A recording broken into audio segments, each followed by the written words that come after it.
Good morning, everyone. Morning for another minute here, at least in central Indiana.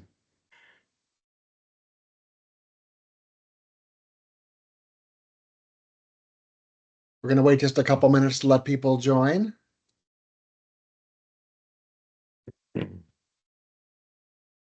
Hi, Tom. How are you? I'm well. How are you, Jeff? I am doing well also.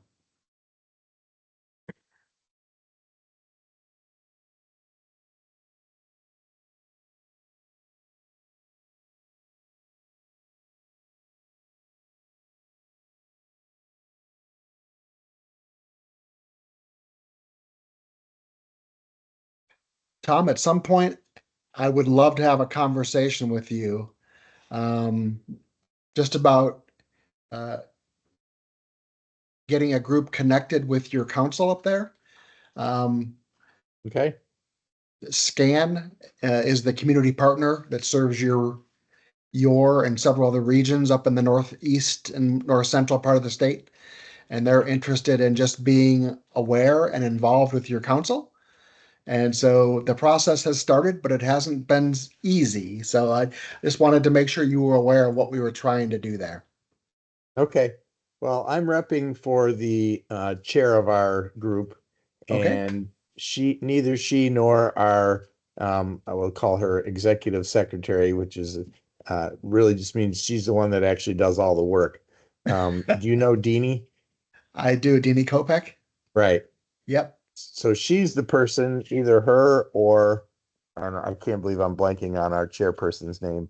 But anyway, one of the two of them is who you'll really need to talk to, but I will definitely pass that message on to them. I think I actually said something to them the last time, Okay. uh, after our last meeting, and I was kind of hoping that that would get the ball rolling, but I'll mention it again to both of them. I think the ball is rolling. It just is Oh, rolling really, really slowly. okay. And so I just wanted to make sure if there was something we didn't know about this, or if you were not, you or Deanie was needing more information about who SCAN is, why they want to be involved. They don't want to take over. They just want to know what prevention efforts are going on throughout the region that they are community partners for. Okay. So, Yeah, I would say, like I said, I'll mention it at our next meeting. Maybe I'll just send Deanie and the chair an email after this meeting saying that SCAN would really like to have more involvement in the area and involvement and support, sure. something like that. So, uh, And I want to stress it has nothing to do with taking over leadership or anything. They just want to be sure. aware. And if Right. there's Okay. something they can do to help, they would love to be able to help. But they understand that things are working well in St. Joe County, so they're happy to have it continue. But and I know those conversations have started. Just Okay, good. they're very they're very slow in developing. So just wanted you to be aware of that. Yep. I'll pass that on again. Thanks. Mhm. Well, hello everyone. Thanks for joining us. We've got 19 smiling faces that or smiling names, and I'm assuming there was smiles behind the names. So if you're not on camera, we'd love to see your face, but if you can't, understood. We're going to get started here, and my colleague Kathy King is going to start recording for us. So uh, that allows us to put these meetings on our website to access if you're unable to attend in person or virtually. So thanks for being here. Please, this meeting it really is for you and for informational purposes. So if you have questions, let us know. We'll try to be intentional about asking questions. Use the chat. Come off mute. Don't worry about interrupting me. I'm happy to be interrupted, but I want to make sure that the information is useful and understood by our council leaders throughout the state. So. All right, what I'd like to do, since we have some new faces and new names, is I'd like to go around and do a quick introduction. And I'm just going to go down my list here. And the problem with that is sometimes if people log in late and they're a name I've already passed, it might insert them somewhere. So, but I'll do my best. So, Brooke Sands, can you introduce yourself, please?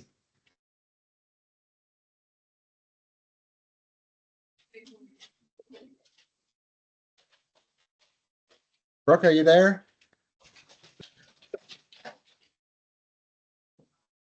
Okay, Brooke doesn't seem to be available. How about Denise Swink? Hello, everyone. I'm Denise Swink. I am from Knox County. I am on the PCA Knox County Board, and I guess my other hat is I'm the Executive Director of Knox County CASA, which is Court Appointed Special Advocate. Great to have you, Denise. I'm assuming Tracy kind of tapped you on the shoulder and said, "Hey, can you attend this?" Well, the meeting invite came to me, and this is the first time this has came to me, so I'm not sure why, but if I'm not supposed to be here, it's great to see everybody, and I can exit out if I need to. We are happy to have you here. So in the past, Tracy has been, the one from Knox County. So Yes. happy to have you, Denise. Thanks. All right. Next, Denicia Nelson. Hi, I'm Denise Nelson. I'm with Bartholomew County. I work for Family Service. I'm the Prevention Education Manager, and just stepping into my new role as the CAP Council President in Bartholomew County. Thanks, Denise. Sorry, I still am getting your name wrong. I want to make it sound like almost French or something, Denicia. But in any event, Denise, thanks for being here. I appreciate it. Thank you. Brooke, I see you on camera. Are you back with us? Can you introduce yourself? Can you hear me? Yes. Okay. Yes. Hi, I'm Brooke Sands, and I'm the president of Prevent Child Abuse Grant County. And I'm also Fantastic. a school nurse, and so I'm kind of logged in between students. So hopefully I can stay logged in. Brooke, thanks for joining us, and thanks for serving our students in Grant County. Thank you. All right, Diane Berlaw. Yes, Merlau. It was Burklow, but I went back to my maiden name. But anyway, I'm Diane Merlau, and I am with Hancock for Kids, Hancock County. I was the co-chair for many years, and the last year I've been the treasurer, but still on a lot of committees, parenting, social activity committees, and all that. So I'm here. Diane, thanks. And again, I guess it's just my day to butcher names. So It's a difficult name. I grew up with it. So yeah, never. just be forewarned, if your name is coming up, It's okay. it may not be pronounced right. So thanks, Diane, for your long-term service to families in Hancock County. You're welcome, Jeff. Thanks. Jara Dillingham, can you introduce yourself?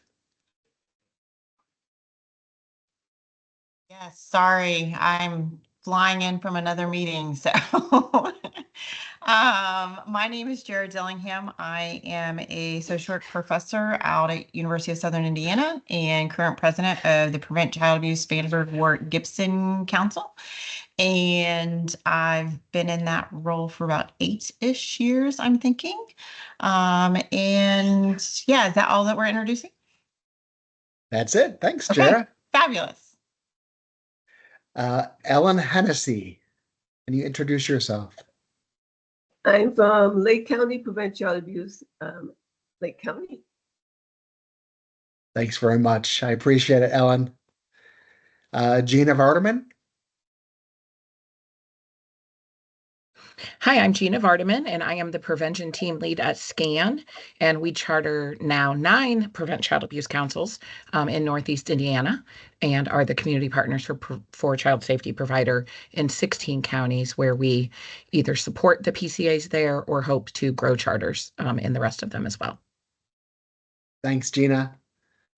Heather Wildrick Holman. Hi, I'm having to use my phone for audio, my computer for visual.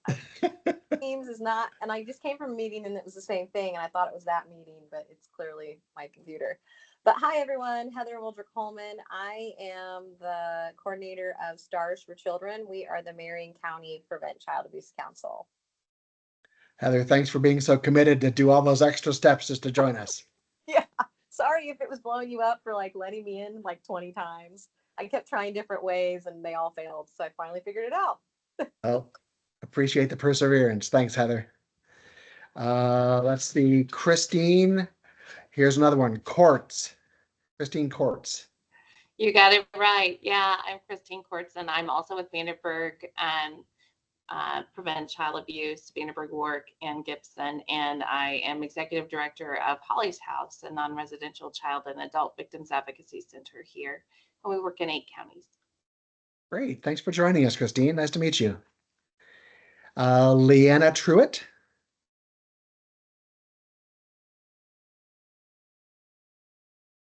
Leanna, are you with us and able to talk? Okay, we'll try to come back to Leanna.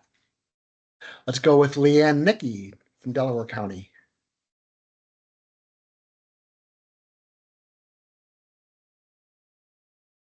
Leanne Truitt piped in, said her mic isn't working. She chatted me, so. And Leanne, remind me, what county are you from? Is it Hendricks County? Is that right? It is Hendricks. Okay. So Leanne Truitt is involved as leading the Hendricks County Council. Leanne Nicky, are you available to introduce yourself? Okay, we'll come back. Lori Small, introduce yourself, please. Good afternoon. My name is Lori Small. I attend the Grant County PCA meetings and events. I am the Grant County School Nurse Liaison with our local health department. Oh, great to have you here, Lori. Thank you. Thank you. Melissa Peregrine. Hi, I'm Melissa Peregrine. I am with Pinwheel Promises of Hamilton County. In my day job, I am the Executive Director for the Indiana Center for Prevention of Youth Abuse and Suicide. Thanks very much. And just so you know, Melissa volunteered and was approved to be our council voice on the Prevent Child Abuse Indiana Advisory Committee. So she's been newly minted in that role, and we're glad to have her expertise and her perspective to really represent council voice on our advisory committee. So thank you. Looks like Brenda Ponce. Are you able to introduce yourself? Hello, I am a intern with Firefly, so I'm with Heather, and yeah, I am their intern for Community Partners Region 10. Great to have you here. I hope Heather's being nice to you. Yeah, it's been a great experience. It's been really great, so yeah, she is. Fantastic. All right, so Rachel, well, actually, I'm going to wait till last to introduce Rachel, or let her introduce herself, because she's got a couple things she wants to say to us. So Ray Caples.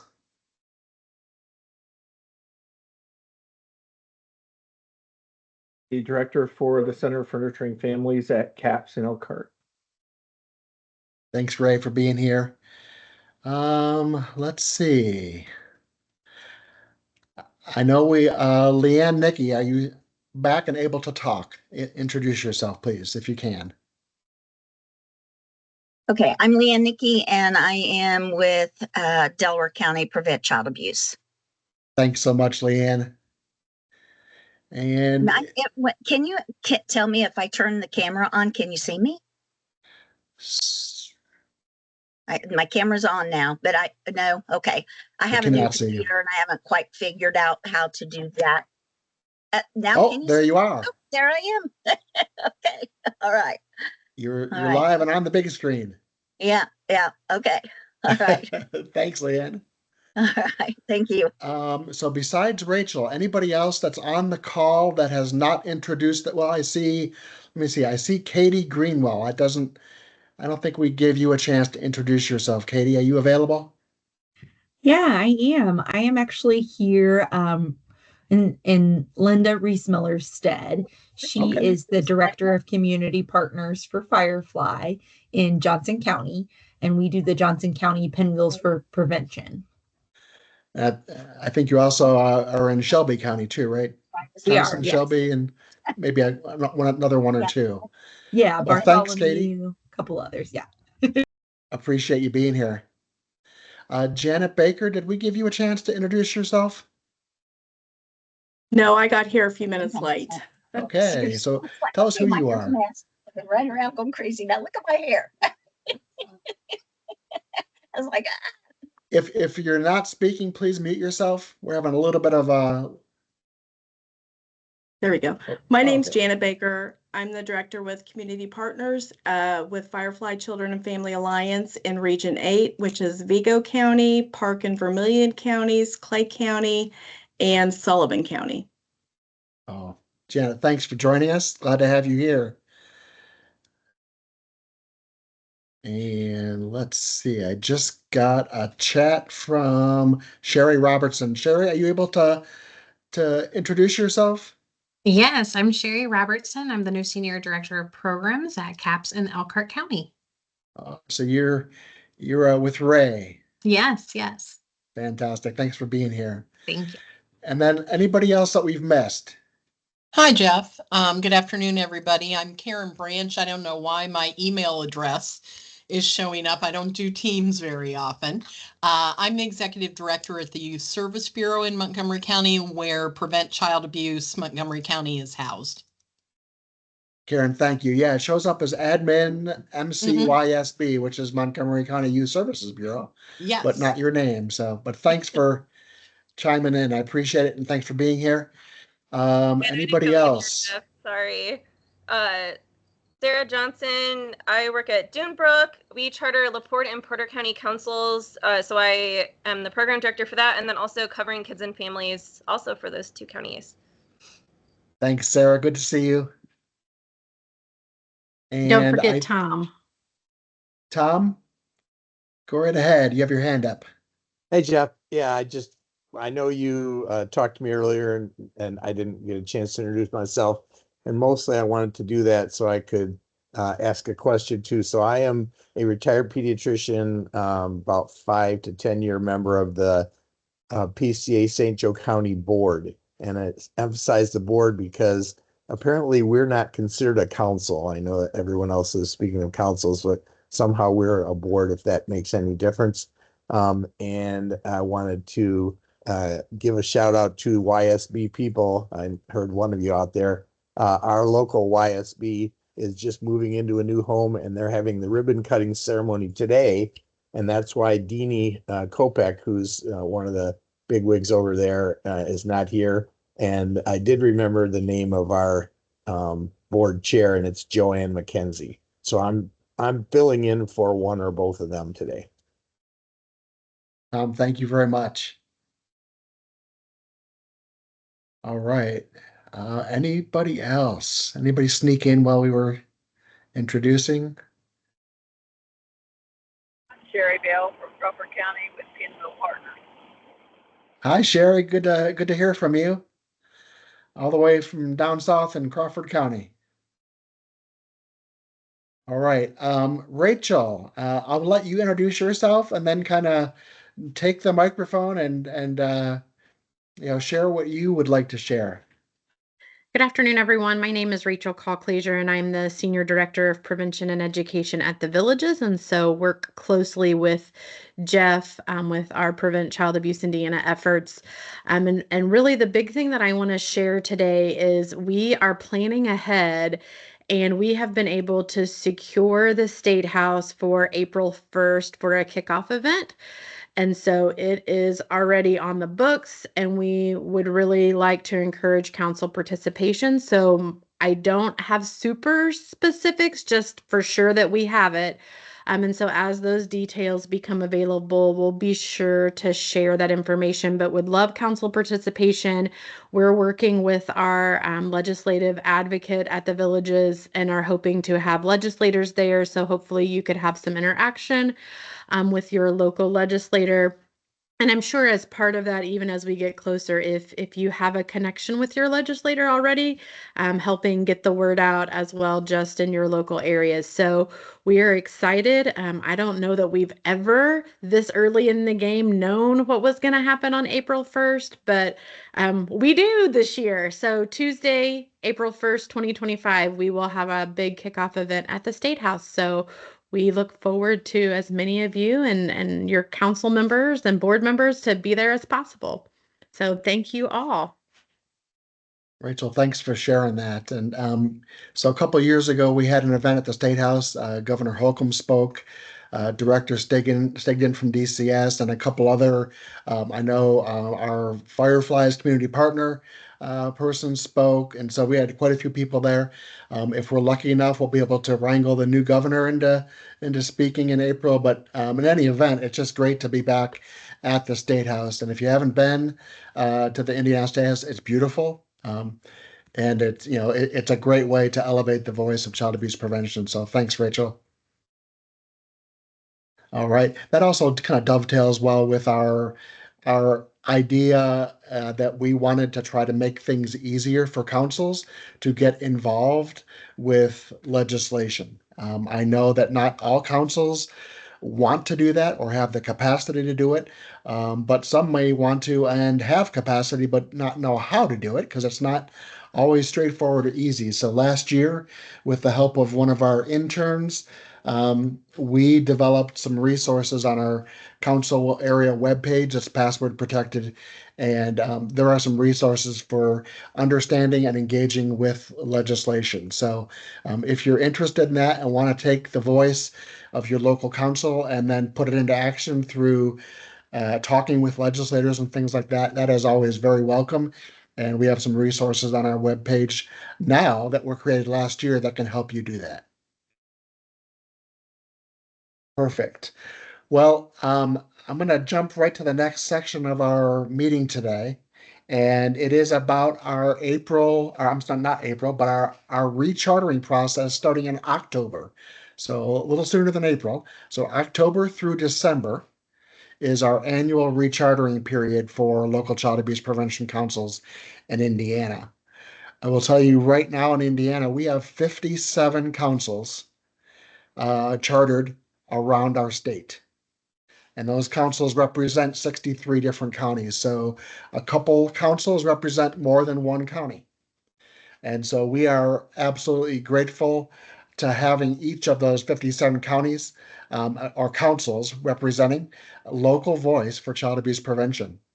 And we feel like that's the most appropriate way to identify and deal with child abuse prevention at the local level, because it does look different. The way child abuse manifests itself is different in Grant County than it is in Vanderburgh County, than it is in Lake County, than it is in Randolph County. So every place looks a little different, and how it shows up in your county looks different. So there is no one size fits all approach to child abuse prevention. And we understand that, and we believe that's why our local voice is so important in helping us decide how does child abuse prevention efforts, how do they look in your council? How do they look to represent your area and the issues that most readily show up for child abuse prevention or most commonly show up? And try to make a difference in that way. So it is essential that we try to have that local voice. We know that we can't know everything everywhere, and there is not that one size fits all approach. So we want to encourage as many councils as possible to join our ranks to have kind of a unified and connected voice. I think Gina Vardaman said it earlier. They, as the community partner in Northwest Indiana, North Central Indiana, they would like to have as many counties involved and active and chartered with local councils as possible, and they're actively pursuing that. I know that Firefly also, there's a lot of that. They have nearly every single one of their counties that for which they are the community partner with DCS chartered with us as well. So thank you to both of those groups, and we would love to have at some point in the future 100% or all 92 counties represented by a local child abuse prevention council. So that is one of our goals. We've yet to get there, but 57 councils is the most we've ever had. So that, and I think we are moving and trending in the right direction. But some changes that we've made, and we just sent out our council courier, which is one of our major communication tools for our local councils and our leaders. And in that, we talk about our council rechartering process, which has really remained unchanged since 2007. So consistency is a great thing. However, times do change, and things like finances and costs and things do change. And over that period of time since 2007, we've only added more things that we try to give to and provide to councils, and never raised the cost of chartering. And in a couple of years ago, not even 2 years ago, when I took over this role as director, it became apparent to me that we were really well set up to support councils, but really well set up to lose money. And that's not a good long-term philosophy for staying in business. And we want to be in business to provide support and guidance and direction and a networking opportunity so that child abuse prevention can always be on the front burner for us. So we realized we had to make some changes. So what was sent out in the council courier is our brand new chartering process. And I want to start talking through a little bit of this. And we've been kind of bringing this up and talking about it since probably February or so of 2024. And we've been talking about it regularly. I've invited a group of, I call her our council leadership cadre, and they have volunteered to come together voluntarily and give voice to what it's like at the local level, what is useful from PCAIN, what needs to change from PCAIN, what's reasonable as far as chartering fees and supports and resources. And that group has met, I think, 5 different times between February and June.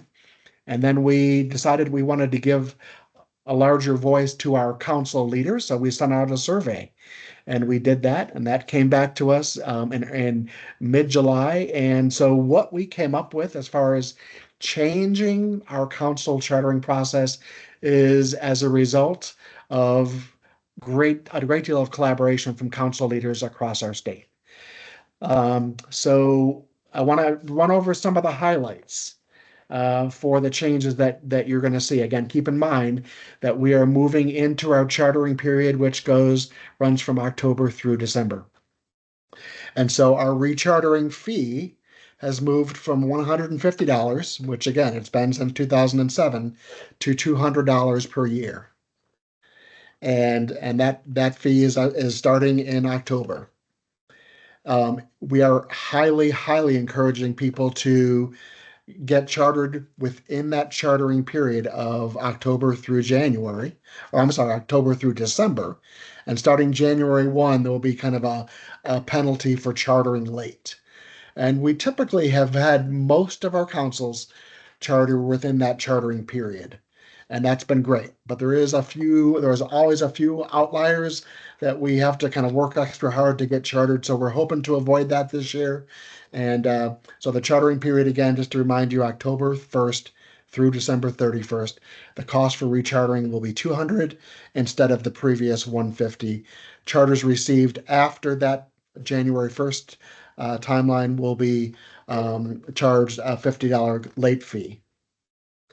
The other thing, another change that we're going to see is part of our chartering in the past has been including free boxes of pinwheels.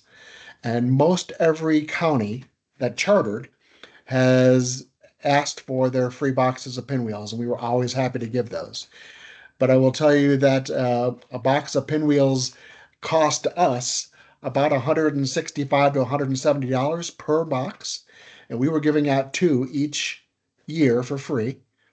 And so you can start to see, okay, that's part of the issue, was that we were giving out so much free stuff and not getting, and not elevating our chartering costs. So it helps that we are in concert with Prevent Child Abuse America, who has been receiving some input from councils and people across the country saying that we love the symbol of the pinwheel, but we hate the plastic pinwheels that end up blowing around, coming apart, end up in storm drains and garbages, and they never biodegrade. And it's just not a responsible way to be good stewards of what we're doing. So they've been receiving that on the national level. We've heard some of the same at the state level.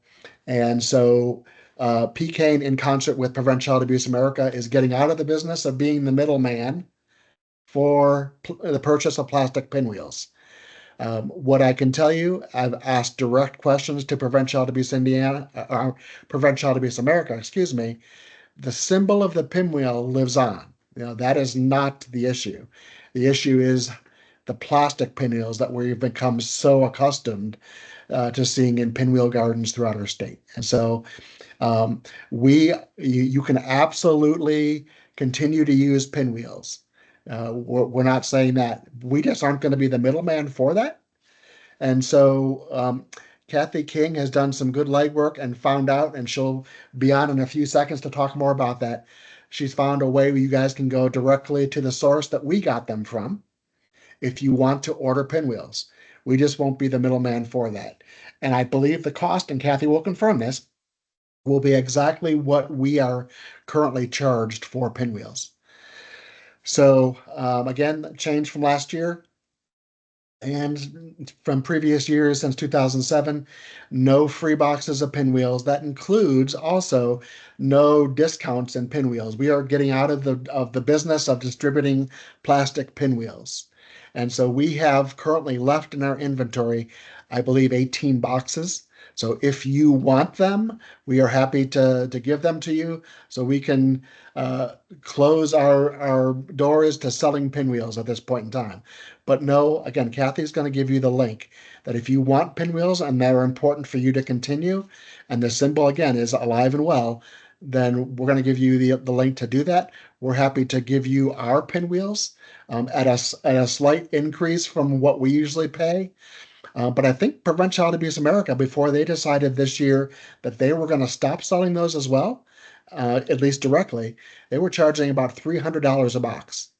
So we're currently selling them at $225 a box, and you can get them through the link that Kathy will give you later at I think about $145 plus shipping is what it amounts to. So the overall overarching message there is that pinwheels will not be part of what you're getting from Prevent Child Abuse Indiana for your rechartering. And we are talking about, and we'd love to brainstorm with this group and in future discussions, or even as part of our discussion today, how can we use that symbol but get it out there in different ways besides a plastic pinwheel? Is it a larger pinwheel that maybe is made of wood or metal? I know Prevent Child Abuse Indiana has a couple large pinwheels we've purchased, and they're nice to go to events or have when you're doing an event. Much harder to move around and transport, and some of them they're a little bit unwieldy, and sometimes they can get a little bit beat up looking. So, but other ideas that have come up, maybe we could get like garden flags or things like that where you might have a pinwheel on it. Pinwheel lapel pins are another option. The idea of kind of a digital, kind of a projection unit of a pinwheel could be an idea as a way. Now, it doesn't work well during the day, but certainly looks great during the night. So I bet during Halloween and Christmas, you've seen those projection lamps with the symbols and holiday themes. We could look into getting one with a pinwheel on it, and maybe if we get real fancy, we could even get a pinwheel in motion. But so we're looking for different ideas. Some people have said, well, maybe we can get flowers. I love the idea of flowers, but National Child Abuse Prevention Month is April. So these would be early blooming flowers that you either have to plant really early in the year, or they'd have to be perennials so that they would come up every year. But I think blue flowers would be awesome. I just don't know what kind of blue flowers we could get to come up every year in April that would be early bloomers. So, but it's that thinking that we'd love to brainstorm with you about how do we continue to use the symbol, um, just less so through the traditional plastic pinwheels. So that is another change that you're going to experience with chartering this year. Another change, which we hope is a really good thing, is we haven't updated our brochures or educational materials in quite a while. I don't think it's quite been since 2007 because I know we've added new ones since 2007, but they've largely been the same for a while. So people are very familiar with them. It's easy to walk past a rack of brochures and they've looked the same for a decade or more. And so we have revised every single one of our educational brochures this year. And we've put them into a format that is going to be much more easily consumable and to take the information in, because in our day and age, people want quick information. They want it at their fingertips. They want a QR code to scan and get more information, and they're on to the next thing. So we have taken that understanding, and all of our child abuse prevention literature and brochures and educational material are going to be in what we're calling a quick card format. We're going to have English on one side, Spanish on the other. We're going to get other translations as well. We're working with Department of Child Services to get other translations. And there'll be a QR code right there. So anybody who wants it comes by an exhibit table. If they don't want to carry it with them, or if they don't want to grab it and then throw it in the garbage, they can grab it, look at the QR code, scan it in their phone, and then they have it with them and they can walk away with that information. So all of the brochures that you're going to be getting as part of your rechartering will be new and revised. And we are in the midst of that right now. We have, I think, 15 different brochures.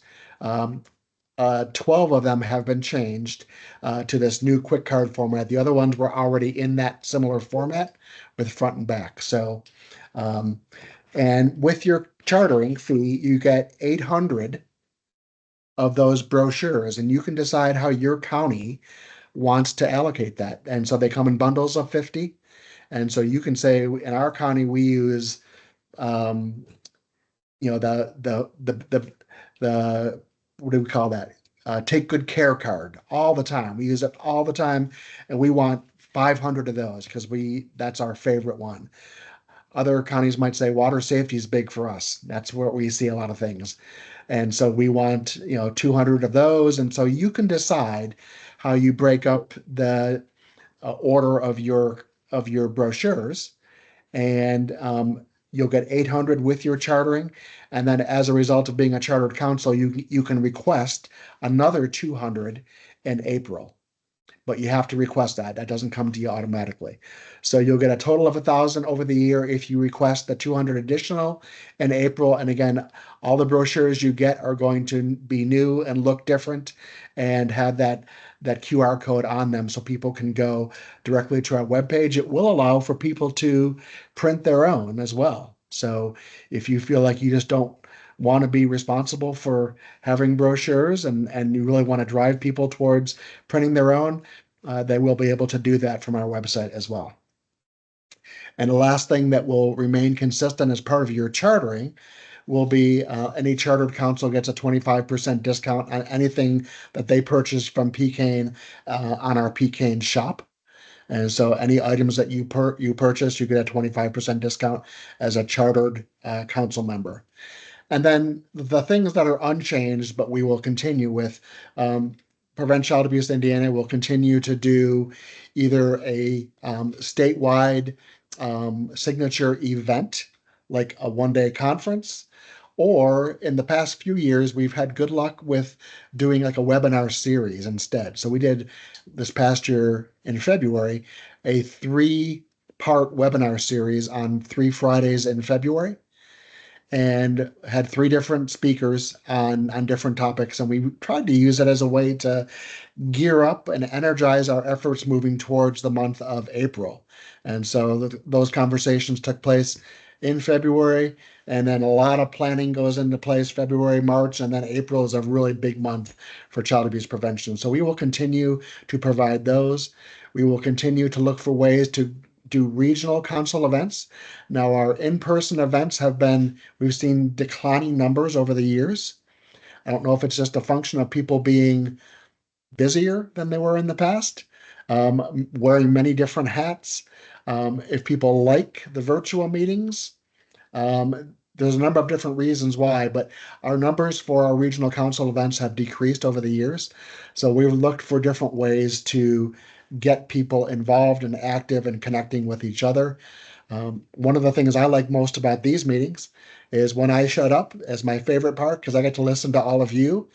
And that networking opportunity is something we really want to push further into. Building that comprehensive network around our state for child abuse prevention is kind of our goal. And it really dovetails again with Prevent Child Abuse America, who would like to do that in every one of their states where they're represented. And I think it's 47 different states at the present time. So we will continue to do that. A change that may happen in the next year or coming years, maybe dividing our state into different number of regions. So currently, when we've talked about regional events, we've said north, central, south. Very straightforward, simple. But that's still pretty big. So if we have an event on the east side of the north region, maybe somewhere over like, Allen County or way up in like Noble County or something like that, then it's still a significant drive across the state for someone from the west side of the north region.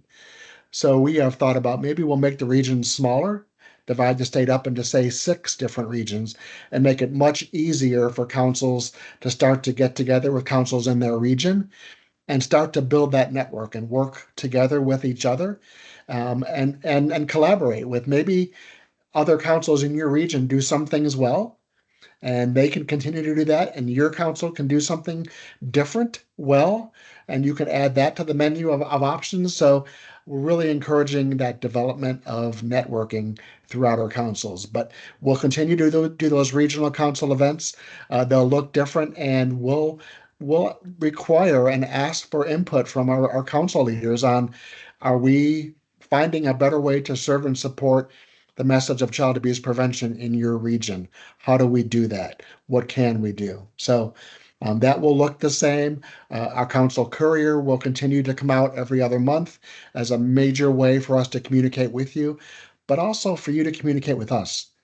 And anytime we can include a local positive development or even a barrier and a question from a council that you're experiencing in your area, we'd love to put it out to our colleagues across the state saying, hey, this is something we've done and it was wildly successful, far beyond what we anticipated, and would love to share it with you in case it might fit well in your county. One example of that, I think Grant County did their Loads of Love. And it was a program where they got together with a local laundromat and said, we want to help overcome this barrier where sometimes families that don't have enough income and are experiencing poverty, they can't always do the basics of keeping up with their laundry. And so their council got together with a laundromat and did Loads of Love. And so we shared that, and other councils have now decided that's great. We want to do that in our council too. So the nice thing about our council's networking like that is you don't have to have all the new ideas in your area. We want to beg, borrow, and steal all the good ideas from each other so that we can expand the impact of our voice across the state. That collective voice is really important. And we will still offer support for things like strategic planning. So if your council hasn't done strategic planning in a while, we're happy to come and help facilitate that process and guide it and direct that process and work with you on what that can look like, whether it be in person, virtual, a one-day event, a two-day event. We think strategic planning is important for the work of a council, so it doesn't feel like we have to constantly reinvent the wheel every time we get together, because we don't know where we're going or how we're doing things, don't have a plan for it. And so that planning or that roadmap for how your council is going to proceed in the next year or 2 or 3 is often very, very helpful. So this is the part where I get to do what I like best, is kind of be more quiet and just get input and questions and thoughts about our change to the council chartering process. Again, it's been ingrained for a long time, since 2007. And so we're undoing and reshaping some things that people are very comfortable and familiar with. And that is bound to elicit some emotion. So please come off mute, share ideas, thoughts, questions, response that you have to these changes.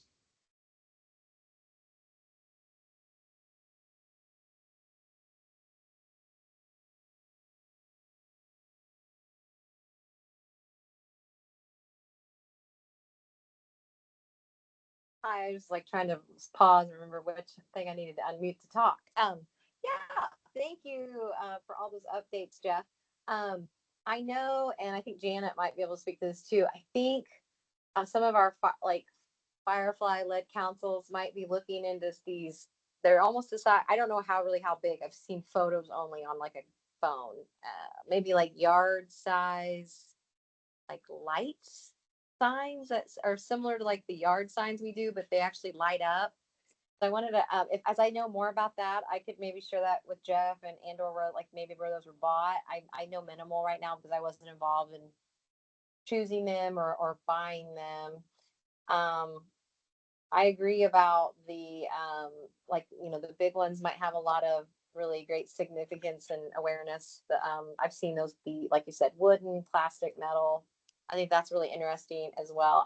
But I guess what I would like to pose to this group is, as folks think of different new ideas, I just think it would be cool if there was a way to like find out more, dialogue more about that outside of like the statewide meeting or something, so we can all be thinking about how we're going to do that and what are different ideas, so we could piggyback off of that or borrow if possible, because I know that is going to be a big shift. And I think that all of our communities are so different that some may say, yeah, that's fine, let's jump on this new thing. And others might dig their heels a little bit in and say, because I've still seen in some communities that they miss the candlelight vigils, and they miss the ribbons, and I think that probably potentially really dates some of our community like councils in terms of, we think way back when those things were like really big and popular.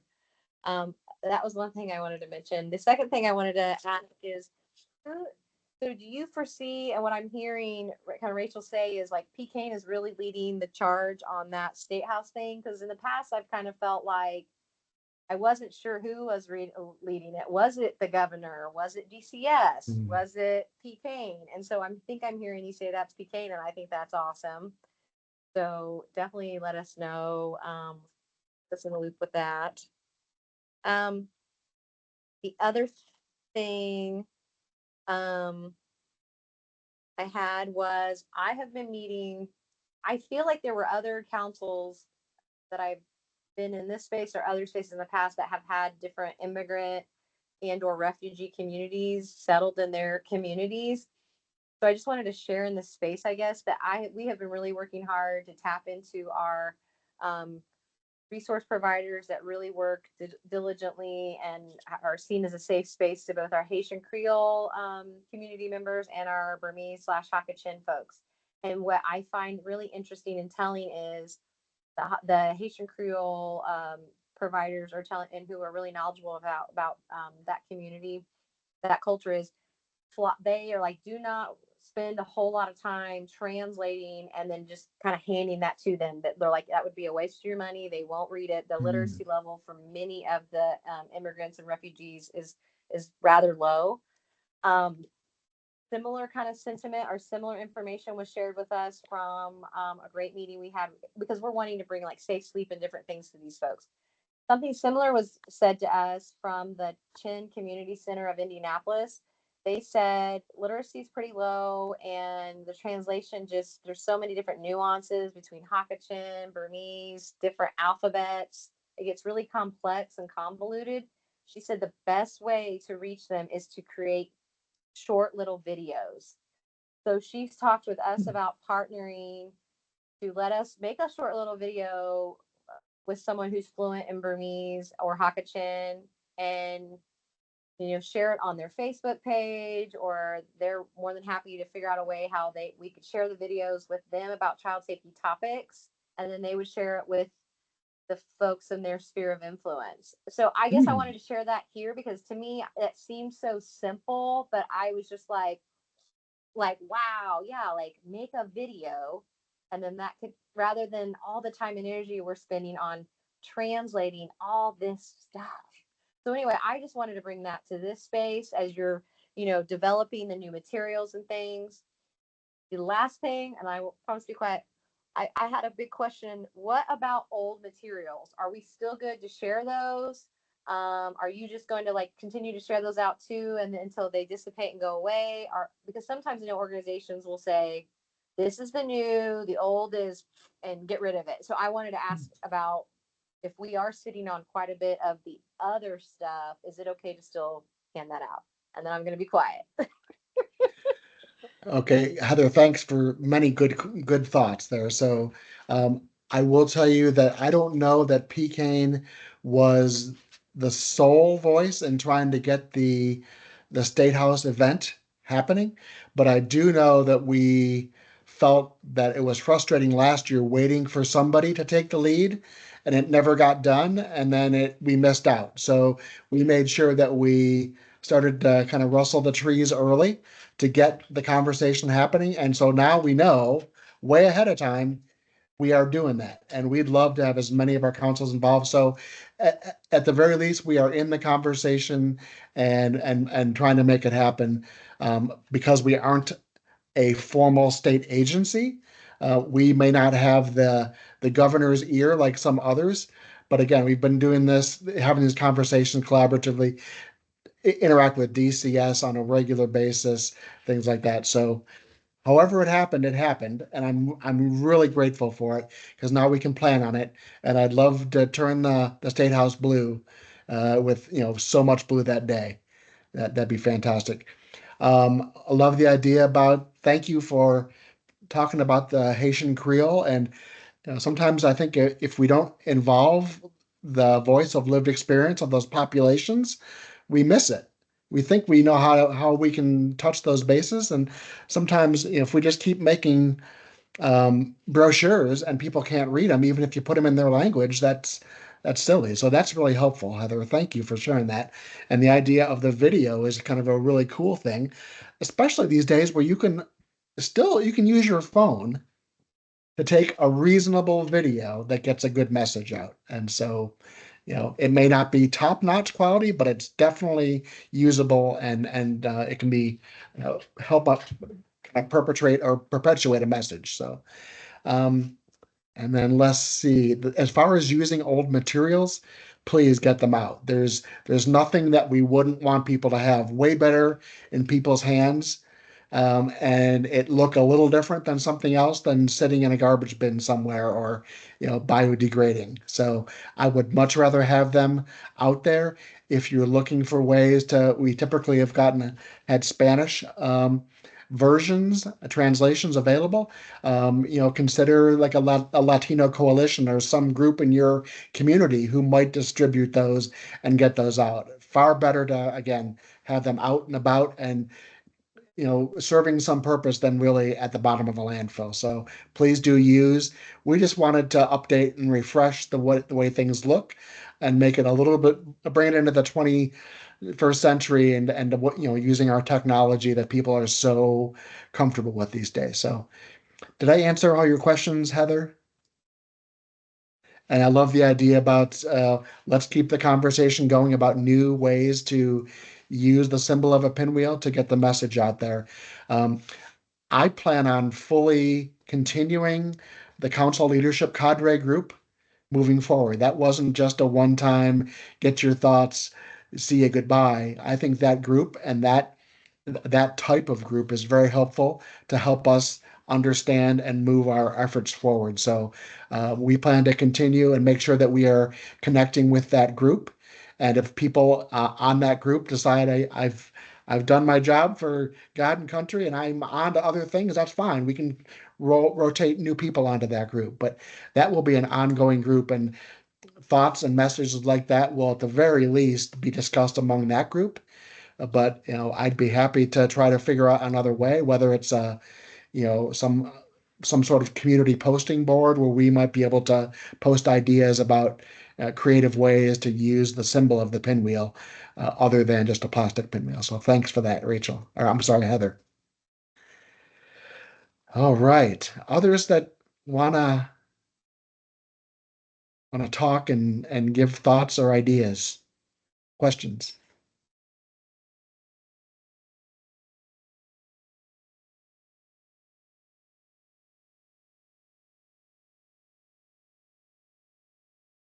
We had 27 people on our call today. There's got to be somebody else who's got a question or two. Even if it's to say, I understand, I think it's great, that's fine too.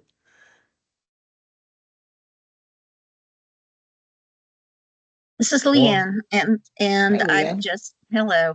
I just wanted to share that we've been thinking about trying to change up a little bit, and with the possibility of not doing the pinwheels anymore, just because, like you said, we've seen them blow off and they're in everybody else's yard and in the rivers and everywhere. So we've been thinking about that, and we do our diaper events. So what we do is during the month of April, we have about 4 diaper events where we provide diapers to families in different areas, and they come in and they pick up diapers. We provide those diapers free for those families. I didn't know if anybody had any ideas about how we could maybe put a sticker or any place that might make diapers that have the pinwheels on them for for the month. So just thought I'd put that out there to see if anybody had any thoughts about it, where we could get maybe diapers made especially for that month with the pinwheel. What an interesting idea. Short of somebody with a paintbrush or a stamp? You're talking about with actually I can creating see them all of us with. painting pinwheels on diapers. So the other thing, I didn't know if anybody ever tried. You spoke about the some type of large pinwheel that people could utilize. Is that something that anybody has thought about, the possibility of selling to others, so they could just keep it at their home, and then during the month of April they could just put them in their yard? Anybody have tried that before or had any ideas about that? I know we probably could find out where we've purchased our large pinwheels. They aren't necessarily they have a big base on them, so you can put them on a hard surface. But I would imagine you might be able to find a way to get them without that base, so you could stick it in the ground. What I don't know is how well those will stick around. If you put it in your front yard or in the yard of your business, will it still be there in the morning? I have no idea. Would that be a good idea for someone to come and pick up and take away and plant it at a local playground? I have no idea, but yeah, if I could get that information, that would be great, where you guys got yours, so I could take it back to our board just to see what their thoughts are, because we have a lot of members who have been with us for a very long time. Sometimes change is hard, and so I want to make sure that when I go back to them, I have some different ideas and thoughts for them, so it'll give them something to think about. I would even submit that you might ask some kids. We've always seen pinwheels as that kind of that child-oriented, symbol, which is fantastic and it's great. That helps lend itself to our message, but they might have some ideas too that we just aren't thinking of. Yeah, during COVID, what we did in order to keep the thought out there, because we weren't getting out, is I had to ask anybody that was still open in childcare or even in homes if they had small children in their homes to color one and put it in their window, through that time. So we had quite a bit of participation with that, but still that that still has a piece of paper, and I know we're trying to get away from using paper a lot. So, I mean, we kill enough trees the way it is. So, it's time to try to do something else. So, but that was a good way to get the word out then. Well, and partly in response to your question, Leanne, Sherry Robertson had to leave us, but she put a couple of comments in the chat. One was, we've had some community partners that have created really amazing art displays inside their businesses using pinwheels. And we've been thinking through art projects, concepts that schools could do or early learning centers to get the kids involved. So maybe, along those lines. I know Lake County has had one of their fundraisers was Cherish the Children. And so they would get the small little wooden chairs and people would paint them and they would auction that off as a fundraiser. But again, it's another way to get the message of prevention out in a different way than a plastic pinwheel. So I think those are some nice ideas. Thank you. Let's see. I love that, Sherry. I think even chalk designs or chalk painting with a stencil as well could be good. Some places have done coloring contests for the kids, and you submit pages, and even with the drive-through events they had during COVID, they would put coloring sheets in, and the kids would later submit them, and they would win a prize. So that's another way of getting some things up, and you can get new art types of projects each year. Heather says in the chat, we've also partnered with the early learning sites to make a handmade pinwheel and made some awesome wall displays. So Janet says a lot of communities are into doing murals on businesses. Cool. So rather than just the sports star who's making hundreds of millions, maybe put a mural on on a building that really helps people. So that could be great. And then Heather also said, we did a let's talk about chalk, CHALK. Let's talk about prevention. And that was in 2021-22. It was a little sad that it didn't have a more amazing turnout, but the idea was there. It was a really good idea. And then Janet said, also, we've had libraries plant the homemade pinwheels in front of them, period. I know at the IUN Forum last year, which is one of our April events, Dr. Hug gave me a pinwheel that he picked up at the dollar store or Dollar Tree. So, you can find them around. But again, we're just trying to get out of the idea of in mass quantities distributing these pinwheels. And because, we think that there's better ways to spend $40,000 than on plastic pinwheels. How can we use $40,000 to really help kids and families, to protect them, to instill protective factors, positive childhood experiences, all those things that really get at the root of child abuse prevention. So Jeff, there's got to be a better way. Sorry, Jeff, I can share that we are challenging our councils this year to start a Paint the Town Blue campaign for April, and getting local businesses to create blue pinwheels or something blue displays in the windows. Kind of like we have a lot of rural communities that during homecoming week, the cheerleaders go and paint all of these beautiful displays on the windows of all the businesses in towns.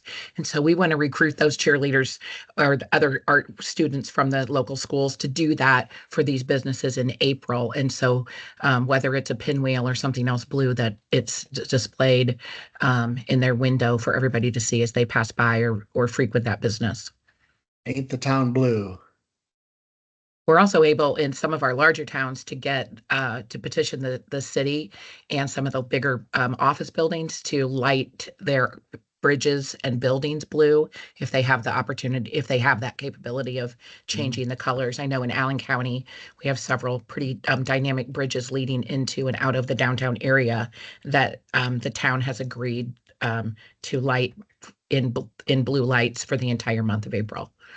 So we're trying to be creative about getting away from the pinwheels because, you know, we also all agree that it is pretty cumbersome to get all of them out and distributed and planted and then go back around and pick them up. And so just ways to, you know, incorporate that symbol without all of that, creating all of that trash. So. Gina, thank you for sharing that. This is Tom Soyson. I like that idea of the large pinwheel. Says, particularly in terms of businesses and maybe making that a fundraiser. Has anyone ever tried to sell those? First of all, a question about them. Are they relatively permanent so that something they could put out year to year so they could buy it once and then put it out every April? Do you know, Jeff, or does anybody know, are they big enough and sturdy enough to be, quote, permanent? You know, I don't know that. We have a couple that we have in our office, more than a couple. Some, after you move them a few times, they get pretty tired and, you know, they don't hold up real well if you move them a lot. If you keep them in one spot, they hold up decent, but they're inside usually. I don't know outside if you left it up how well it would do. We have one that's metal, and it spins, and it's a little bit of a dangerous thing if you get a small kid with a spinning blade. You know that who knows what type of horror might happen, but um, that one has held up better inside. So, but I don't know. Anybody else have any ideas of people that have put those out or left them out for a while? The bigger ones? No, I just wanted to echo what Jeff said about the metal ones make me extremely nervous. I always feel like we need to have like someone on like duty to stand near it because I just get so nervous. It was made, I think, by like an auto mechanic welding kind of facility. I just had a random thought pop in my brain, and I probably admittedly do not have the capacity to go look into this, but if someone is interested, I was thinking about how folks collect the bottle caps, and then I think there is an organization somewhere here in Indiana or maybe elsewhere that will make those buddy benches for schools. If you're not familiar with that, it's a buddy bench that can be put at a playground and a kiddo can sit on that bench. And it's kind of like commonplace for the kiddos to know if that kiddo's sitting on the bench, they're looking for a friend to play with, and other kids are encouraged to go over and play with the kiddo.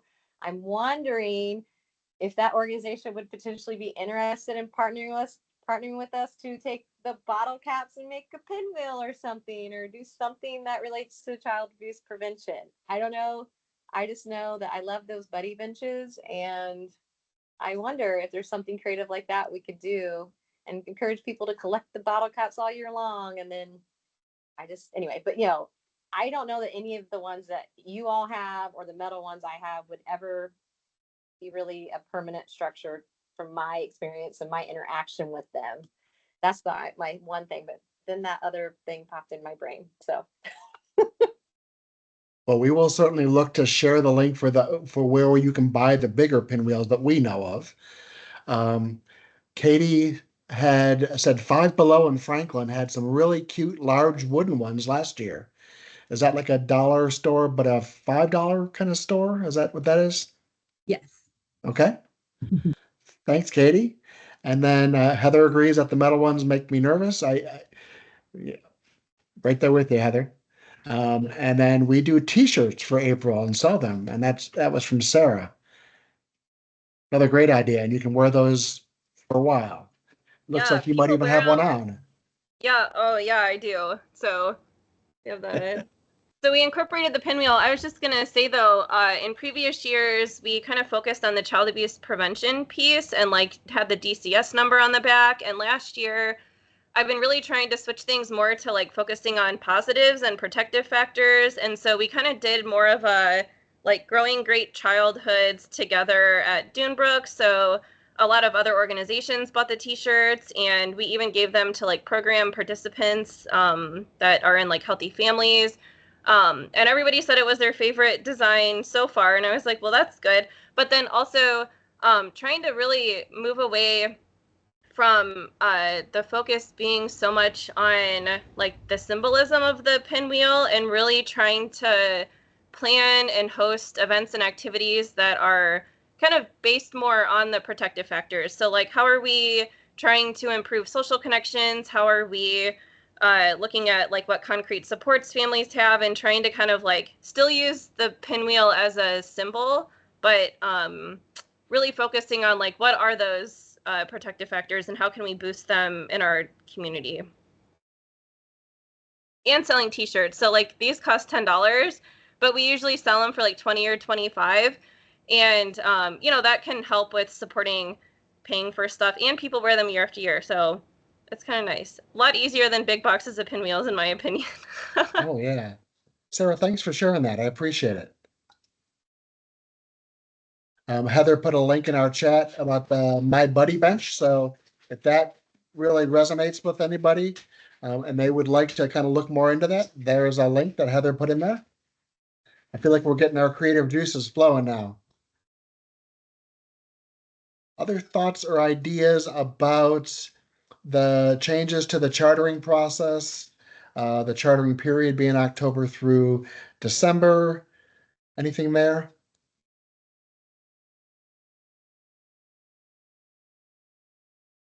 The chartering process over the years has been made very easy. So once you are a chartered council, you don't have to go through submitting a huge packet. You can do it all online. And Kathy is with us. Kathy's been our longtime program assistant at Prevent Child Abuse Indiana. Sadly, Kathy is going to be leaving us in December. She's going to be retiring and traveling. We know she loves to camp, but she will be traveling and and doing all the things, spending time with family and grandchildren and things like that. So we're going to miss Kathy, but Kathy is going to give us just kind of a quick overview of the chartering process from her perspective, where you can find items on our website and things like that. So Kathy, would you mind just giving us some details? Yes. The first thing I wanted to talk about was anyone that's interested in continuing to order the pinwheels. The company you go through is the company that I've gone through since they invented pinwheels for us. If you want or need that information, I can put it in the chat, but I can also, if you want to call me, I can give it to you directly. But the company's name is American Solutions for Business. And my contact there is Diane Penrose. And she said, if you, I'm assuming all of our councils are tax exempt. So if you want to order, you need to contact Diane and get her your tax exempt statement, and she can give you your own council login to order those pinwheels. And the pinwheels will cost the same. Right now, the pinwheel price has stayed the same if you order from them. It's $146.40 a box, plus the shipping. And shipping is anywhere between $15 to $20 a box.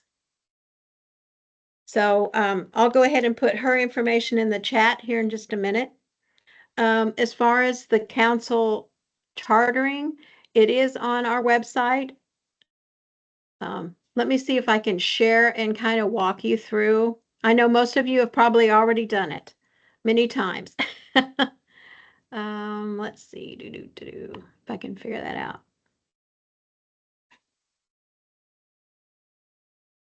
Can you see the website now? No. Somebody wants to tell me yes or no? Nope. Nope. Okay. Let's see how to get there.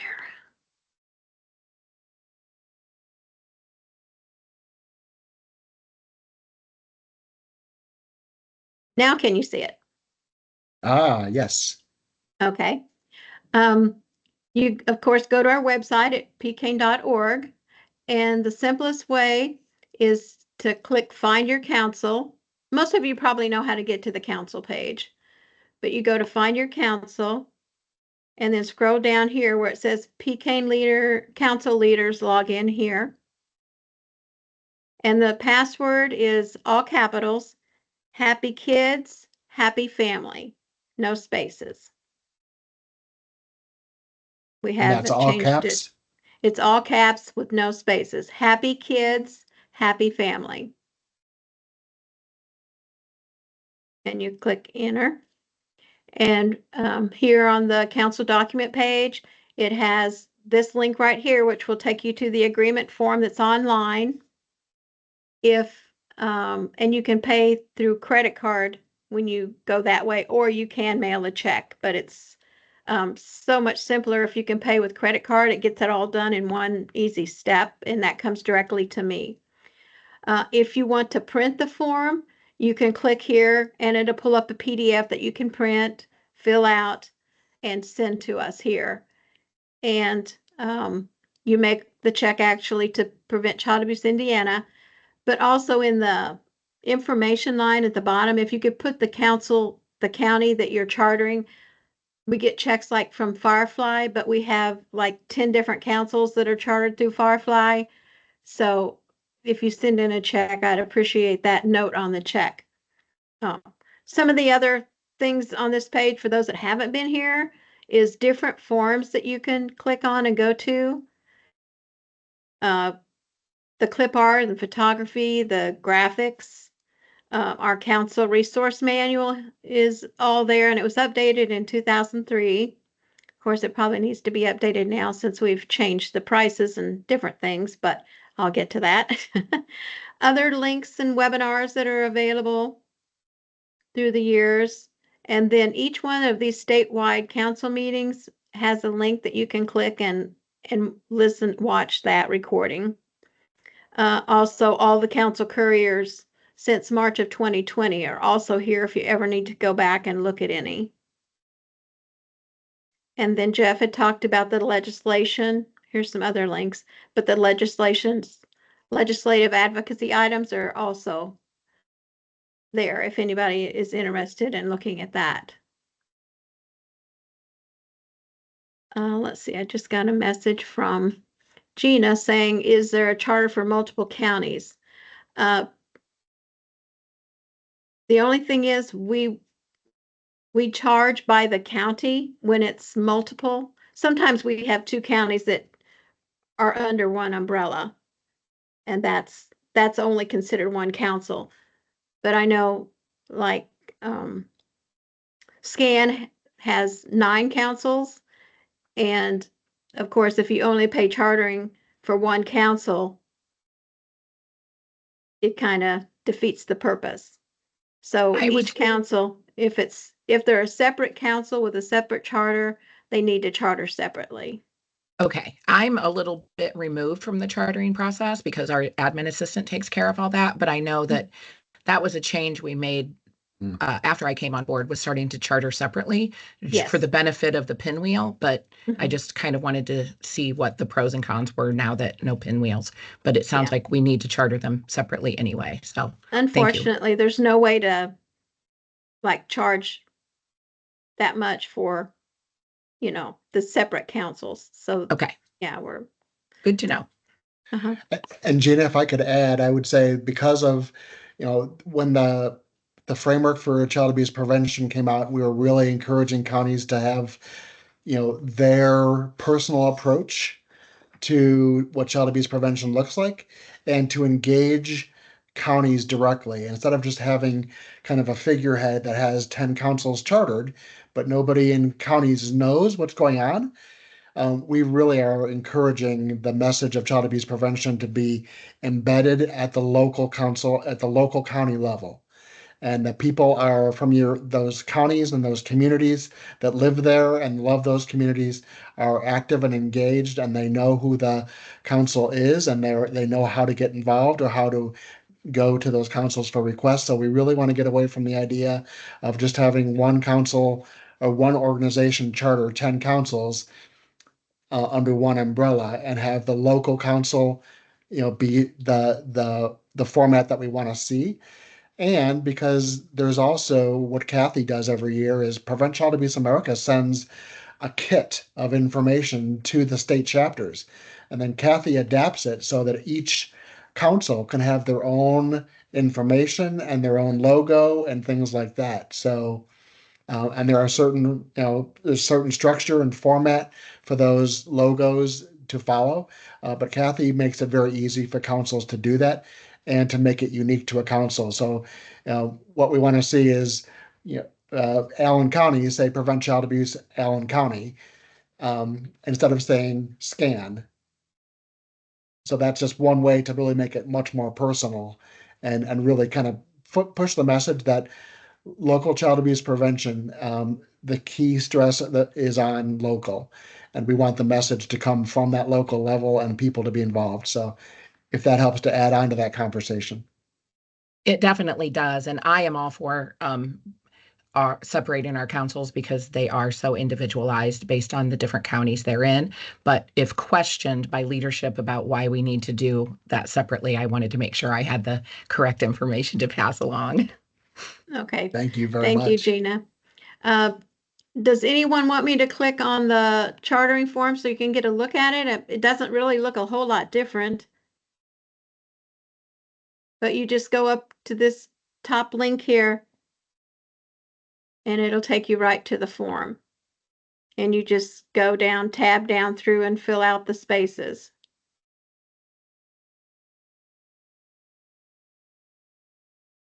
And the more members and involved people you can give us, the better. Yes. And another thing, we do send out the courier every other month. And this is where I get people's names and emails that's on your council. And it's right here where it says, please fill out. It's only used for the council courier newsletter because I don't send it out to any, no one else has access to it. But you can add name and email. And if you need to add, of course, more than one, you can click on the plus sign. But that's another way you can do that is just email me a spreadsheet with the name and email addresses, either way that works for you. But it's nice to give your whole council or your board, the information about what PCAIN's doing and the communications there.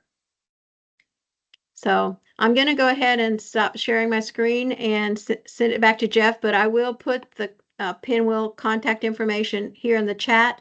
But if anybody needs that information directly, feel free to email me.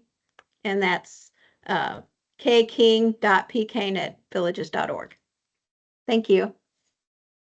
And if anyone has any questions, they can ask now too. What I will tell you, when Kathy was scrolling down on that website, and it said the council leaders, click here. Right below that is a map of Indiana, and every county is on there. Every county that has a chartered council has a pinwheel in it. But consider looking on that page too and clicking on some of those counties that you might want to network with and talk with, because when you do that, it takes you to the council leaders' information, how to contact them and connect with them. We're always happy to do that too, but that's a way for you to, if you are on this call and said, I love Janet's ideas, or Leanne had some wonderful ideas, love it, Heather, I just think she's got some really creative ideas. I want to connect with her. You can go to those web pages and find that information there and be able to reach out. And that networking is really an important thing that we want to encourage for sure. Well, Kathy, thank you for doing that. And thanks for your long service to Prevent Child Abuse Indiana. I hope you'll be on for our last meeting, which will probably be in early December. So you should be around for one more meeting, but yeah, one more meeting. We're already grieving your loss. Thank you. Any other thoughts, questions related to things we've talked about so far?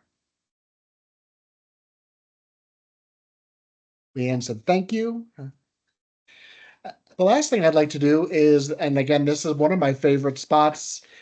Anybody want to share some successes? Things that have gone really well for you and your council, growing your council, embedding it in your local community in an active way.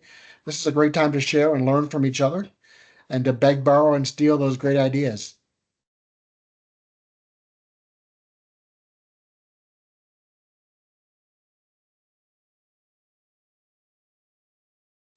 Heather said, I can't see the Pinwheel ordering contact info.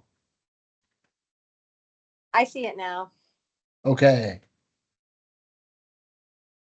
Perfect. Anybody have some things going on that you want to share? Because I do have one idea, but I want to, hear from you. Successes for your local councils. Or even barriers that you've encountered, and maybe somebody else has figured out a way around those to be successful.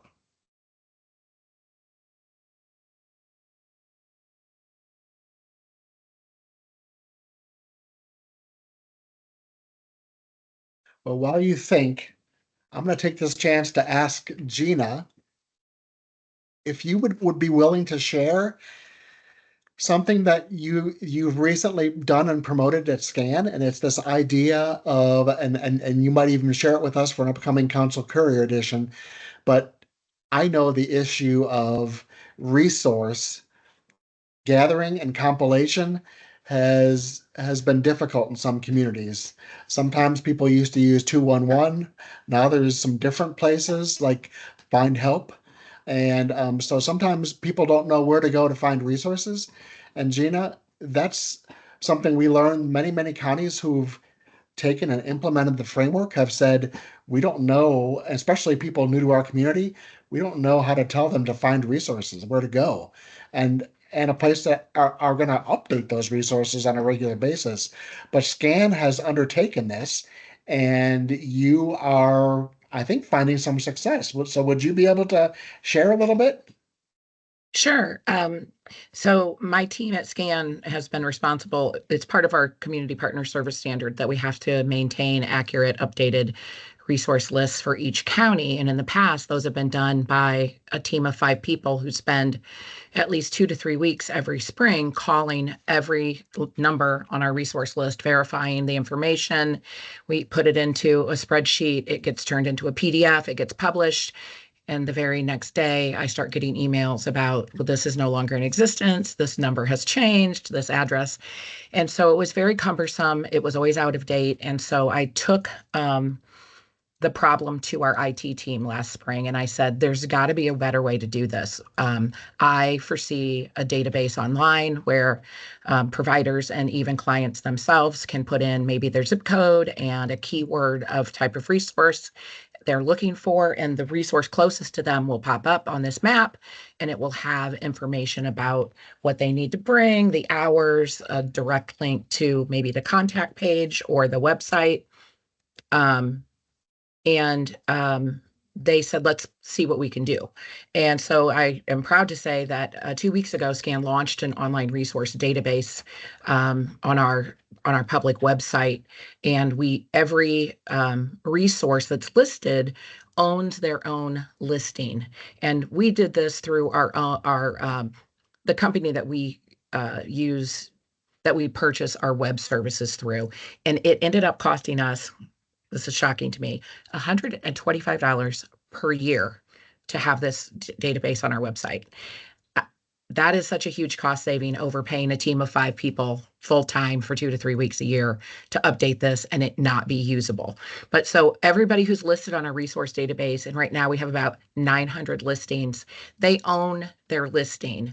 And once a year, an email will go out to them that will it will actually give them instructions about reviewing and updating their listing by a certain date, or they will fall off the resource list. So at any time, though, throughout the year, these organizations can go in and update their information, and it will be reviewed and then within 24 hours made live on that database.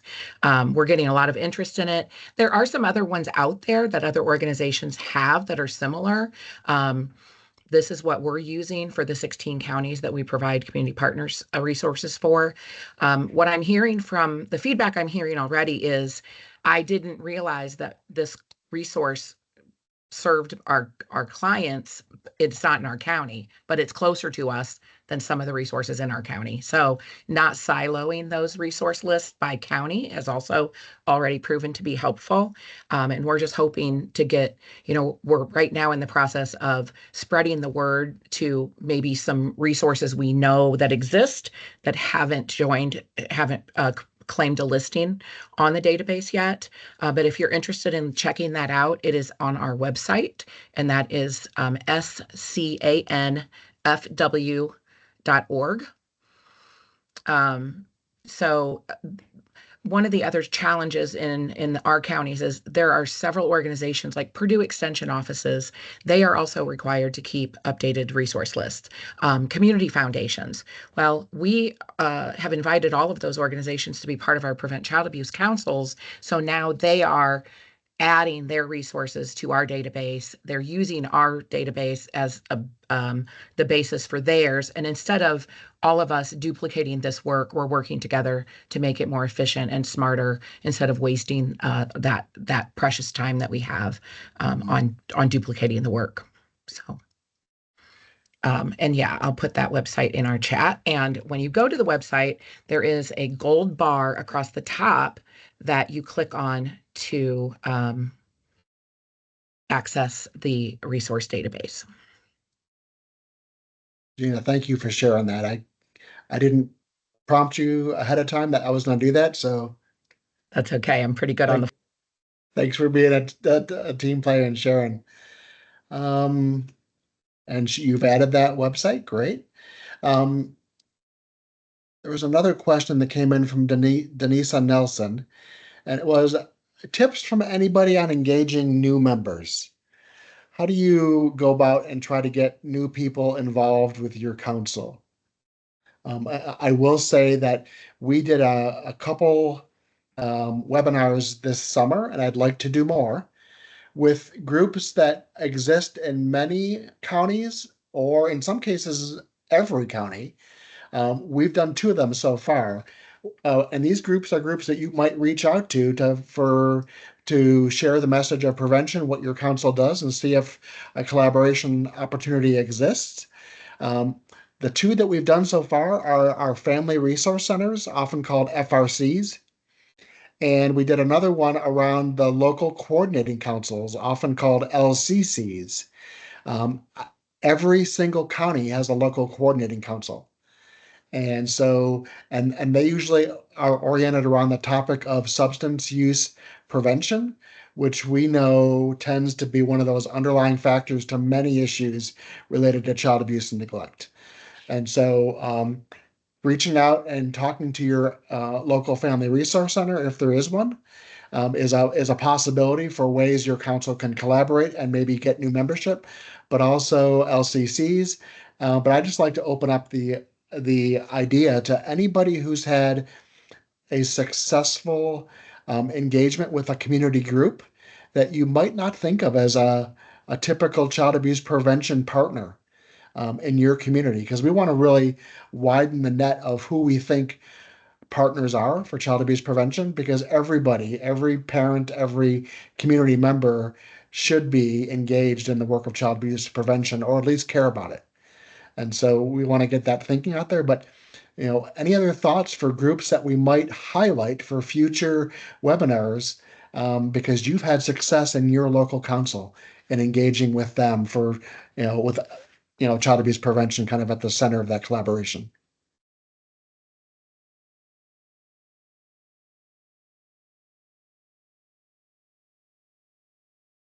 And then also, hand in hand, ideas for engaging new members, which was Denise's question originally. Where have you found success?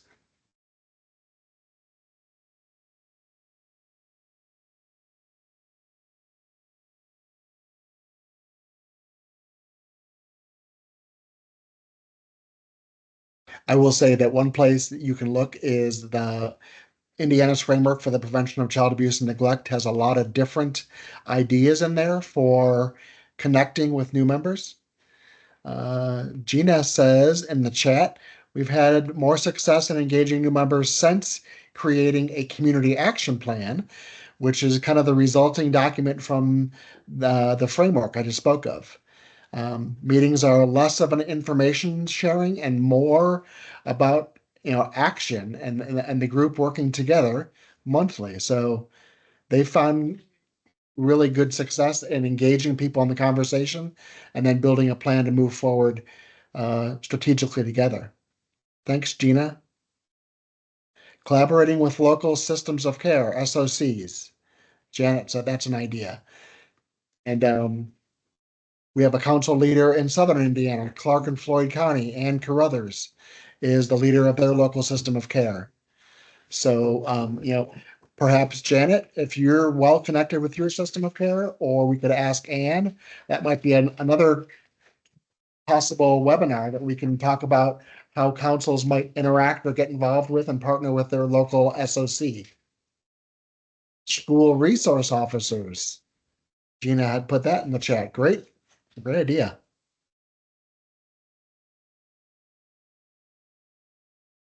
Child care resource and referral. Excellent. And I think different groups do that in different parts of the state. So like I know that one group does it. I think it's called Chances and Services for Youth.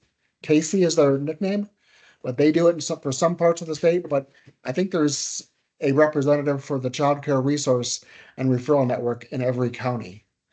But that could be a good option. Have you had any success, Heather, with engaging them with your council? Yeah, so I work with Child Care Answers. So much like what Gina was saying, they're another entity or group that really works to kind of compile resources and things like that. There's some overlap with what they do and like community partners and other social service providers.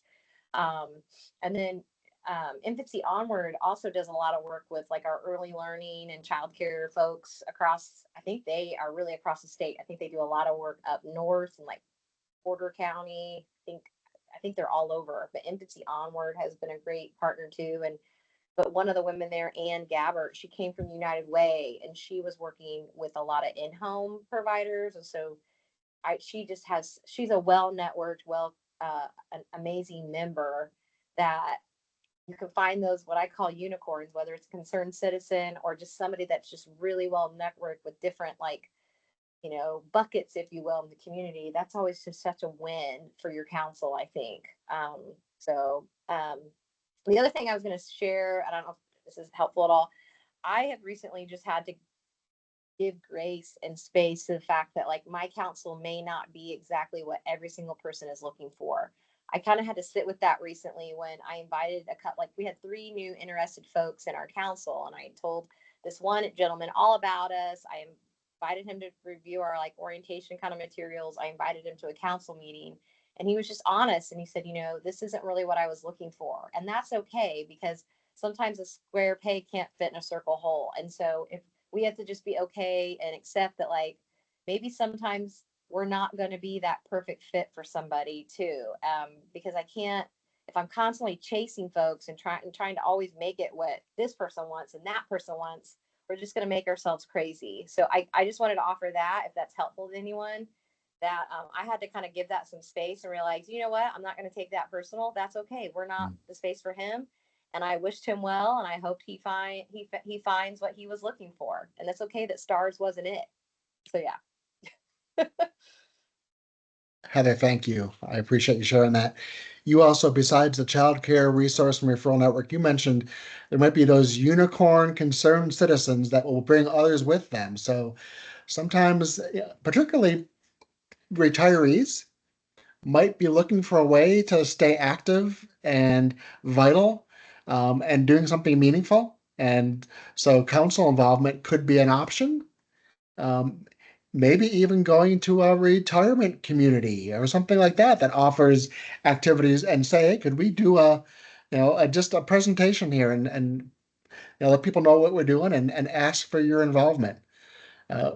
We know from stages of development that as people get older, they sometimes feel like I've lost my purpose and my meaning for why I'm here on this earth. So keeping them constructively involved and taking advantage of their years on this earth and their experience and wisdom is a great way to do that.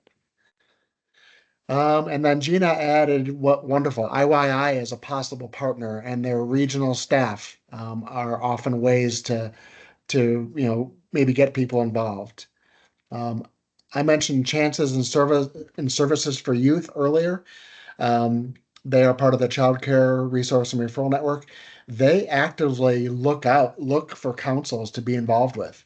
And when they can't find a council member to let them know more about what it is, they've called me and asked me, who's the person in charge of this county and things like that. So a lot of these times places don't know we exist because we don't tell them. And sometimes it's just a matter of reaching out. All right, Leanne's got to go to another meeting. I know we're over time, so I appreciate that. I'm happy to hang out with anybody who wants to, uh, share some other options or information. Before anyone leaves, I will tell you our next meeting will be early December. So before the holiday or between Thanksgiving and Christmas, we'll do an early December meeting, and that will likely be Kathy's last meeting with us. But anyone else who wants to hang out for a little bit and talk, um, I'm happy to stay on. But thank you for listening and being part of this for more than our allotted time. I appreciate all of you and your work and your voice in child abuse prevention.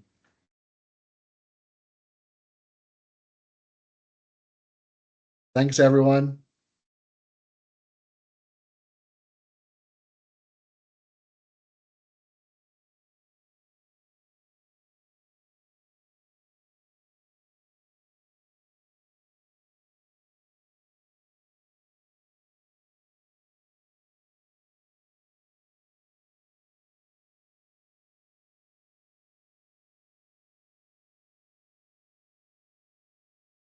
All right, Sherry, it's just you and I.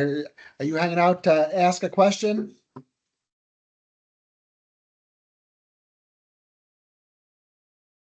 Sherry, are you there?